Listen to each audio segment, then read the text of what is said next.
আব্বাজান, আমি তো কোনো আপন বা সুগন্ধি ব্যবহার করি না, বরং আল্লাহ তাআলা আমার পেটের মধ্যে যে নিয়ামত দিয়েছে, যে সন্তান দিয়েছে, আমার সেই সন্তান আমার গর্ভে আসার পরের দিন থেকে আমার ঘর যেন শ্যাম করেছে, আরো বেশি সুগন্ধিত হয়ে গিয়েছে।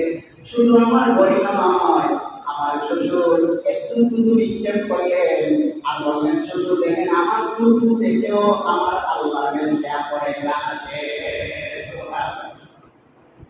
আব্দুল মুত্তালিব অনেক জ্ঞানী মানুষ ছিলেন, তারও বুঝার বাকি নাই যে আমার বংশে এমন কেউ আসতেছে যে সারা দুনিয়াকে আলোকিত করবে। সুবহানাল্লাহ। এই বিষয়গুলো আলোচনা করার নাম হলো মিলাদ। অথচ বন্ধরা স্বীকৃতি করবে ঠিকই, মিছিল করবো ঠিকই, কিন্তু কোরআন হাদিস থেকে আল্লাহ রাসূলের সঠিক মিলাদের তথ্য আপনাদেরকে দিতে